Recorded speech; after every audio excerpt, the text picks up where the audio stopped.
नमस्कार, आप सभी का स्वागत है लीडिंग भारत टीवी में और मैं हूं आपके साथ कशिश पांडे। चुनाव आयोग ने मंगलवार को उत्तर प्रदेश के लिए भी विधानसभा उपचुनाव का ऐलान कर दिया है। कुल 10 सीटों पर उपचुनाव होने थे, पर अयोध्या की मिल्कीपुर सीट पर उपचुनाव की घोषणा न होने से उत्तर प्रदेश में राजनीति गर्म हो गई है। बावजूद इसके कि चुनाव आयोग ने स्पष्ट कर दिया है कि पिछले विधानसभा चुनाव के दौरान अनियमितता के आरोप वाली एक याचिका के कोर्ट में लंबित रहते हुए मिल्कीपुर में चुनाव कराने में असमर्थ है, पर विपक्ष कहां मानने वाला था। विपक्ष की ओर से कहा गया है कि बीजेपी को ऐसा लग रहा है कि वह मिल्कीपुर चुनाव हार जाएगी, इसलिए जानबूझकर यहां चुनाव नहीं कराए जा रहे हैं। प्रदेश के पूर्व मुख्यमंत्री और समाजवादी पार्टी के मुखिया अखिलेश यादव ने एक्स पर तंज कसा है कि जिसने जंग टाली है समझो उसने जंग हारी है। दूसरी तरफ खबर आ रही है कि मिल्कीपुर विधानसभा चुनाव में अनियमितता के संबंध में याचिका दायर कराने वाली बीजेपी नेता गोरखनाथ बाबा ने अपनी याचिका वापस लेने का फैसला कर लिया है। बताया जा रहा है कि उत्तर प्रदेश के मुख्यमंत्री योगी आदित्यनाथ चाहते हैं कि मिल्कीपुर में भी चुनाव अन्य 9 जगहों के साथ ही कराए जाए, यानी कि प्रदेश की अन्य 9 सीटों पर होने वाले उपचुनाव के साथ ही 13 नवंबर को मिल्कीपुर के लिए भी वोटिंग हो जाए। पर सवाल उठता है कि आखिर मुख्यमंत्री योगी आदित्यनाथ मिल्कीपुर को लेकर इतनी जल्दबाजी में क्यों हैं? दरअसल लोकसभा चुनाव में अयोध्या की हार को अभी तक भारतीय जनता पार्टी भूली नहीं है। सीएम योगी आदित्यनाथ के लिए भी ये एक बहुत बड़ा झटका था। दूसरी बार मुख्यमंत्री पद संभालने के बाद सीएम योगी ने सर्वाधिक यात्राएं अयोध्या की थी। प्रदेश में ही नहीं बल्कि पूरे देश की गिनती की जाए तो जितना विकास अयोध्या में हुआ था उतना विकास कहीं नहीं हुआ था। लोकसभा चुनाव से कुछ दिन पहले ही अयोध्या में श्री राम मंदिर का भी शिलान्यास हुआ था, जो इस क्षेत्र के लिए बहुत बड़ी उपलब्धि थी। लाखों टूरिस्टों के आवागमन का रास्ता क्लियर होने के चलते हजारों लोगों के रोजी रोजगार के भी रास्ते खुल गए।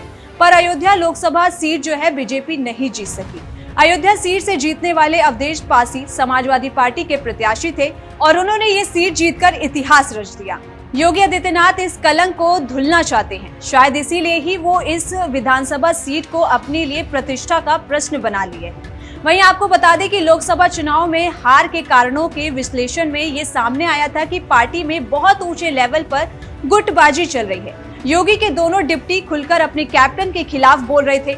योगी ये साबित करना चाहते हैं कि उन्हें गुटबाजी को हैंडल करने आता है। शायद यही कारण है कि इस बार उन्होंने ऐसे लोगों को जो पार्टी के अंदर उन्हें आगे बढ़ता नहीं देखना चाहते हैं, मिल्कीपुर और अन्य सीटों पर जहां उपचुनाव होने हैं वहां से उनको दूर ही रखा है। दरअसल बीजेपी में सबसे युवा नेताओं में से योगी आदित्यनाथ एक हैं।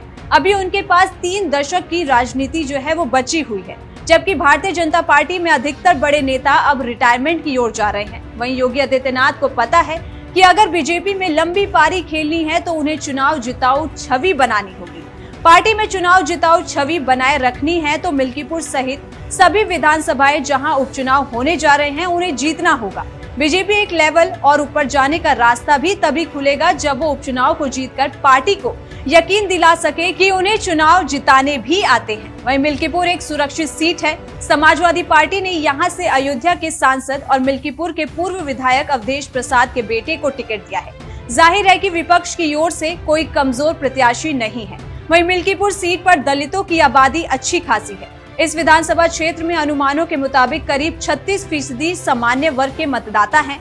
वहीं ओबीसी वर्ग के 34, वहीं अनुसूचित जाति के 20% और 9% से ज्यादा मुस्लिम मतदाता है। जाति आधार पर देखें तो 2022 के विधानसभा चुनाव में मिल्कीपुर विधानसभा क्षेत्र में कुल 3,69,000 मतदाता थे। अनुमानों के मुताबिक इन विधानसभा क्षेत्र में करीब 60,000 ब्राह्मण, 55,000 यादव और पासी, 30,000 मुस्लिम, 25,000 ठाकुर मतदाता हैं। चूंकि यादव और मुस्लिम सपा के परंपरागत वोटर माने जाते हैं और पासी जाति का कैंडिडेट होने के नाते पासियों का वोट समाजवादी पार्टी की ओर जा सकता है। अगर बीजेपी ये सीट जीत लेती है तो पूरे देश को ये संदेश जाएगा कि बीजेपी की पकड़ दलित और ओबीसी वोटों पर बरकरार है। वहीं बीजेपी के लिए आज इस तरह का नैरेटिव तैयार करना बहुत ही ज्यादा जरूरी हो गया है। आपके इस मुद्दे पर क्या राय है? कमेंट सेक्शन में हमें जरूर बताएं। इसी तरह की देश और दुनिया की तमाम बड़ी खबरों के लिए देखते रहिए लीडिंग भारत टीवी।